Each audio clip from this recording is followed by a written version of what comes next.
But Galactus, he asked too high a price. Saludos centinelas. Aquí es el multiverso revelado.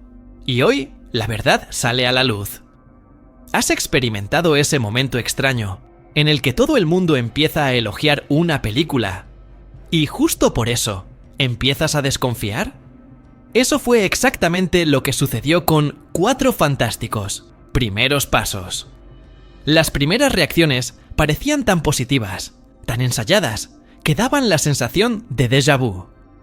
Esa exageración fabricada que todos conocemos, como si el propio marketing hubiera puesto la fantasía antes del contenido. Y lo peor, funcionó. Pero solo funcionó hasta que el público empezó a verla de verdad. Y ahí es donde comienza la incomodidad. Porque este reinicio de los Cuatro Fantásticos no es exactamente lo que prometieron, ni lo que parecía en el tráiler. De hecho, hay un detalle oculto en esa secuencia de apertura que revela más de lo que imaginas. Volveré a eso. La cuestión es, Marvel necesitaba un acierto, un respiro creativo, y la elección fue clara. Evocar nostalgia con un toque retro, elegir actores queridos, aplicar el filtro futurista de mediados de siglo, que recuerda a las ilustraciones de libros de texto de los años 60. Todo muy bonito, todo muy estilizado. Pero, ¿es esto sustancia o solo un nuevo envoltorio para la misma fórmula de siempre? La verdadera pregunta es, ¿Cuatro Fantásticos vale lo que están diciendo? ¿O fue otro caso de marketing que entregó un producto incompleto? Y además, ¿este reinicio logró finalmente honrar el legado de la primera familia de Marvel? ¿O solo se puso el traje sin entender su peso? Este contenido te está conectando con las verdades del multiverso. Ya dale like y únete a nuestra línea secreta de suscriptores, porque ahora vamos a sumergirnos en la ilusión mejor producida del MCU reciente y mostrar dónde comienza a agrietarse el barniz. Marvel optó por saltarse la parte del origen. Reed, Sue, Johnny y Ben ya son héroes desde hace 4 años cuando comienza la película. No hay accidente cósmico, no hay descubrimiento de poderes, ni el tradicional conflicto de identidad. Todo esto se resume en un sizzle reel, una especie de video de talk show dentro del propio universo. Un resumen bonito, rápido, estilizado. Pero ahí es donde radica el problema. Al renunciar al origen, la película ahorra tiempo, pero también sacrifica profundidad. Porque entender cómo se convirtieron en lo que son siempre ha sido parte esencial de la dinámica de los Cuatro Fantásticos. Es en el accidente, en la culpa, en el miedo y en la adaptación donde surgen los lazos reales del equipo. Saltarse esto es como llegar a la mitad de una canción y fingir que escuchaste el principio. Funciona. Pero falta algo. Y esta ausencia se refleja en Ben Grimm. Él ya es la cosa desde el principio de la historia. Ya se ha acostumbrado al cuerpo de piedra, a las miradas, a la vida destrozada. Pero la película no muestra cómo llegó allí. No vemos el dilema, el peso de la transformación, el trauma físico y emocional, que siempre han sido centrales para el personaje, especialmente en los cómics de los años 80, como la etapa de John Byrne. Allí, Ben es el corazón del equipo. Aquí, es casi una mascota. Por supuesto, hay un argumento. A favor, esta aproximación evita tener que ver otra película de origen aburrida. Sí, el público está impaciente con los reboots que repiten el mismo ciclo. Pero lo que debería ser una solución narrativa se convierte en una especie de atajo emocional.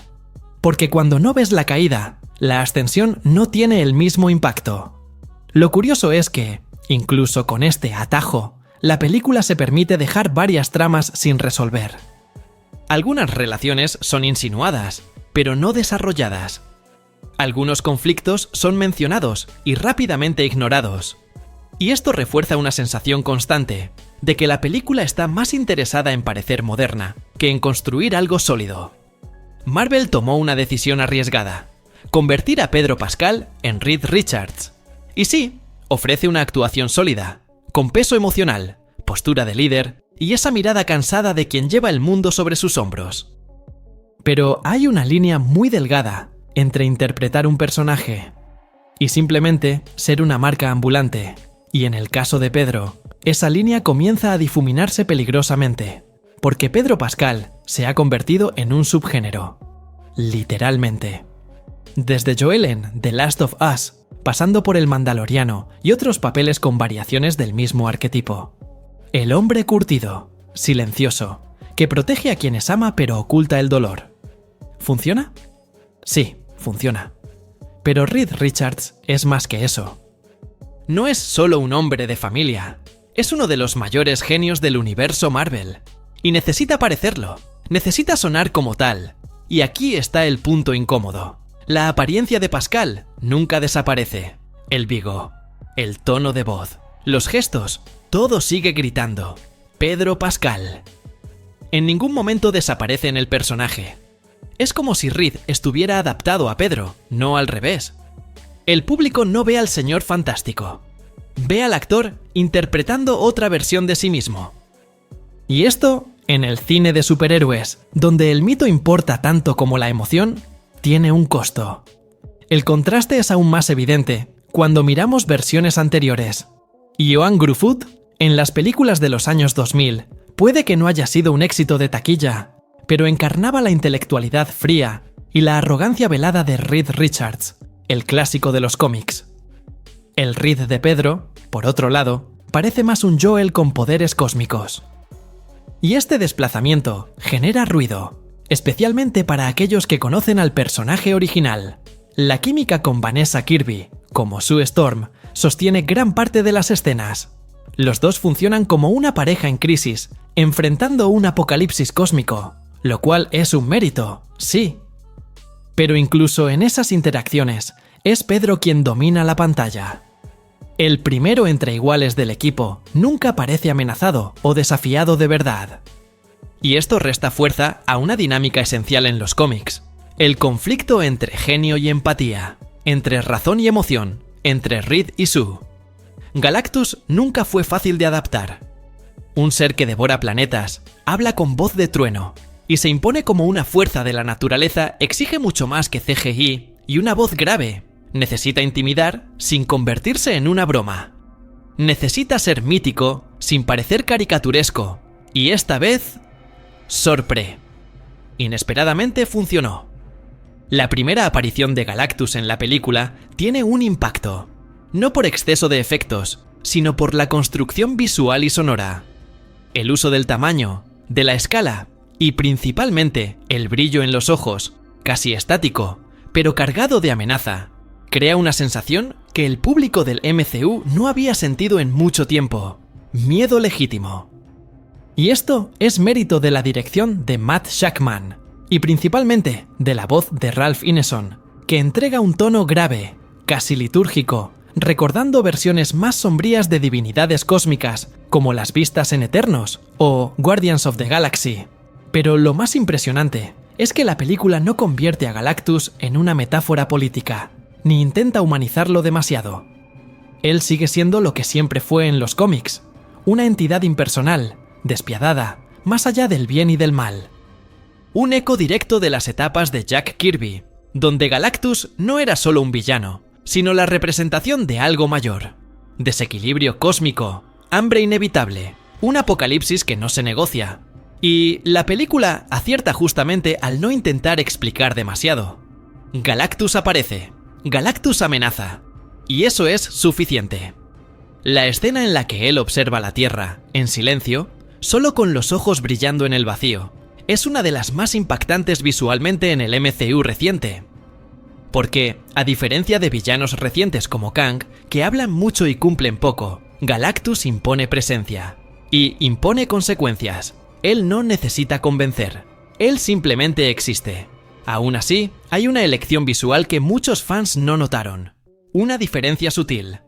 Todo en relación con la versión de Los Cuatro Fantásticos, el ascenso del surfista plateado, de 2007, pero que lo dice todo sobre cómo Marvel aborda hoy en día el concepto de gran amenaza.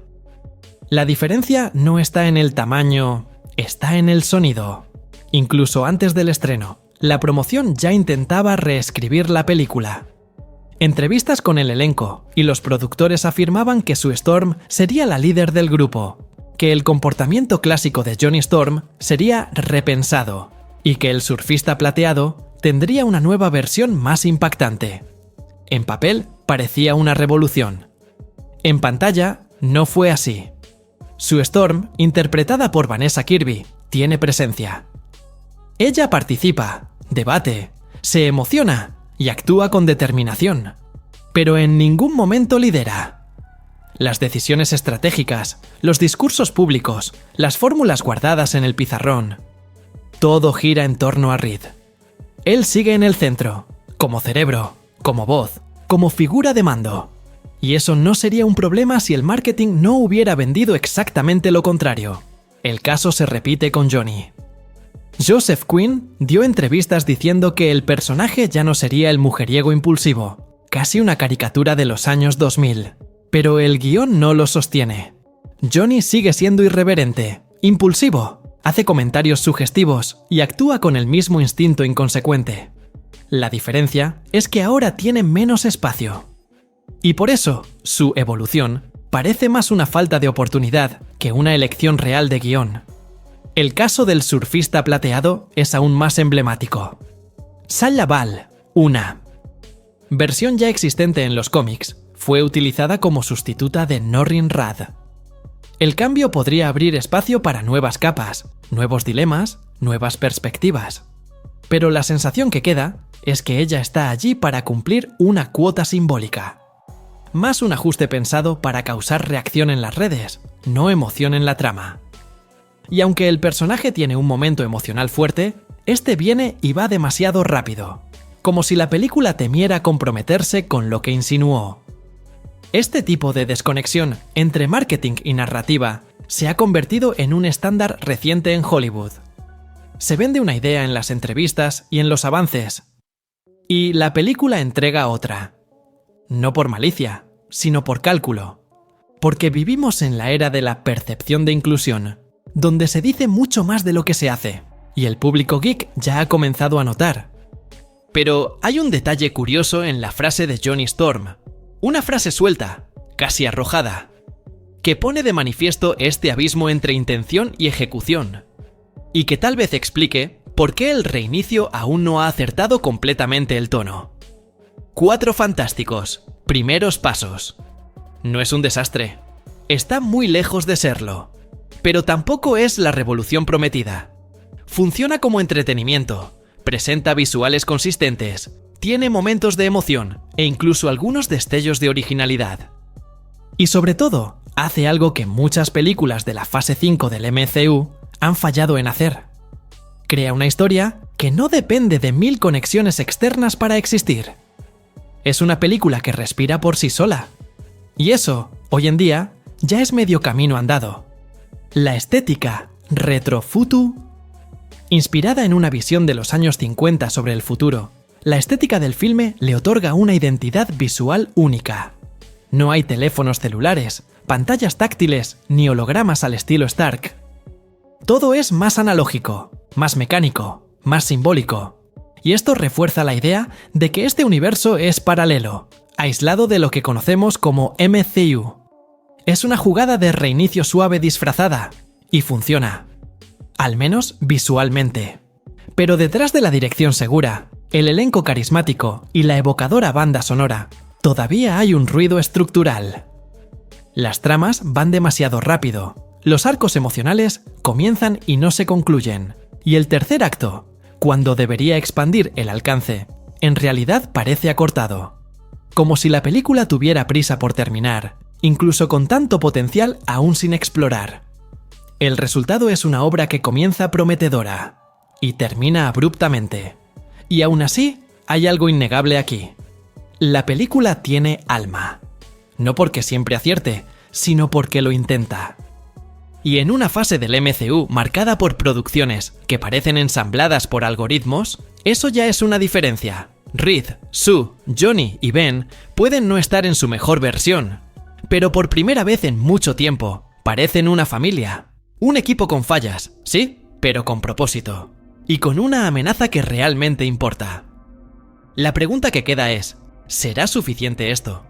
¿Será que una película visualmente elegante, narrativamente fragmentada, pero emocionalmente honesta, puede ser el punto de inflexión que el MCU necesita? ¿O será solo otro paso, hermoso pero vacilante, hacia un reinicio inevitable? ¿Te convenció este reinicio? Comenta. ¿O todavía falta que el cuarteto sea realmente fantástico? Y si pudieras adaptar un cómic de los Cuatro Fantásticos directamente al cine, ¿cuál elegirías? Ahí tienes el Inner Cines desafío.